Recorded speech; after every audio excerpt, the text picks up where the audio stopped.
झुके हुए विदेश नीति में बदलाव कर डॉक्टर मोहम्मद यूनुस ने बांग्लादेश को विश्व मानचित्र में एक मजबूत स्थिति में पहुंचा दिया है। चीन और पाकिस्तान के साथ गठजोड़ ने बांग्लादेश को रणनीतिक रूप से और अधिक मजबूत बना दिया है। इससे धीरे धीरे भारत के महाशक्ति बनने के सपने चकनाचूर हो रहे हैं। अब कोलकाता से 200 किलोमीटर की दूरी पर और चिकन नेक से 120 किलोमीटर के भीतर पाकिस्तान को स्थान देने का अवसर डॉक्टर यूनुस ने प्रदान किया है। हाल ही में टेलीग्राफ इंडिया ने इसी तरह का एक चौंकाने वाला दावा किया है। इस मीडिया रिपोर्ट के अनुसार मोंगला बंदरगाह का काम चीन को सौंपा गया है। कोलकाता से खुलना के इस बंदरगाह की दूरी मात्र 180 किलोमीटर है। पिछले महीने मोंगला बंदरगाह के आधुनिकीकरण और विस्तार के लिए चीन के राष्ट्रपति शी जिनपिंग ने $400 मिलियन के निवेश की प्रतिबद्धता जताई थी। इसके बाद से ही भारत में चिंता बढ़ गई है। भारत के एक रणनीतिक विश्लेषक के अनुसार लंबे समय से नई दिल्ली भारतीय महासागर में बीजिंग के प्रवेश को रोकने की कोशिश कर रही थी, लेकिन अब बांग्लादेश के कारण चीन सीधे कोलकाता के दरवाजे पर दस्तक दे रहा है। मीडिया रिपोर्ट के अनुसार लालमोनिरहाट हवाई अड्डे पर पाकिस्तान के J-17 लड़ाकू विमान देखे गए हैं।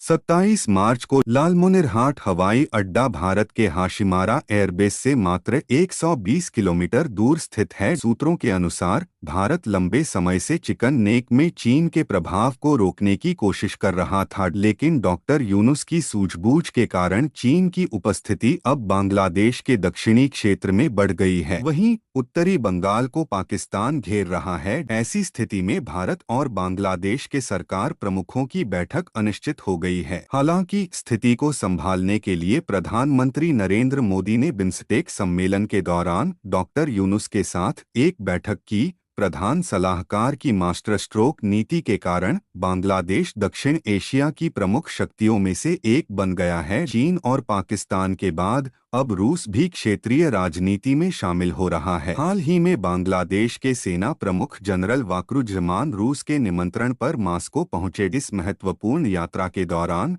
वह रूस के शीर्ष सैन्य अधिकारियों से मुलाकात करेंगे। साथ ही दोनों देशों के बीच रक्षा सहयोग पर चर्चा होगी। इस 5 दिवसीय यात्रा के बाद जनरल वाकर क्रोएशिया भी जाएंगे। ISPR के अनुसार वह रूस के कई सैन्य प्रतिष्ठानों और हथियार उत्पादन कारखानों का निरीक्षण करेंगे। विश्लेषकों का मानना है कि बंगाल की खाड़ी में अपनी सैन्य उपस्थिति बढ़ाने के लिए रूस बांग्लादेश के साथ कई रक्षा समझौतों का प्रस्ताव रख सकता है।